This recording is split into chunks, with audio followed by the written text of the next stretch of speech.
You'll remember back in 2015, the cargo ship El Faro sunk in the Bermuda Triangle with over 30 sailors aboard. And if you're like me, you were all over the newspapers and the TV trying to find out the story about what happened. And there were a couple of good in-depth articles that came out. But I don't think anybody got to the bottom of it. And, in the back of my mind for years now, I've been wondering, how did that ship sink with all of the meteorological systems that we have now and GPS and sat phones?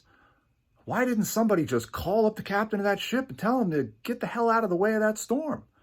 Why did El Faro sink?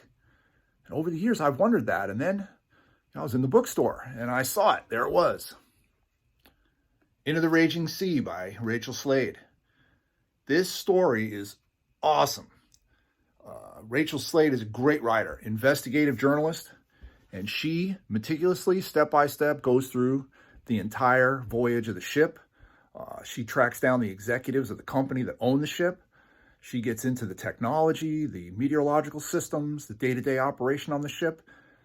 And interestingly enough, they had a recording of what was going on the bridge, minute by minute, hour by hour, for several days while the ship went right into the storm. And by comparing the meteorological information and the investigation and then what was happening on the ship at the time, she was really able to show you exactly how they ended up there.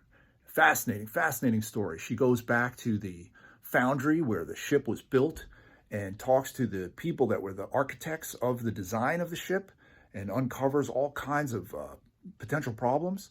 And then she gets into the investigation, the Coast Guard Inquisition, and takes you through it step by step. Just outrageous and awesome and beautifully written book. Shout out to Rachel Slade.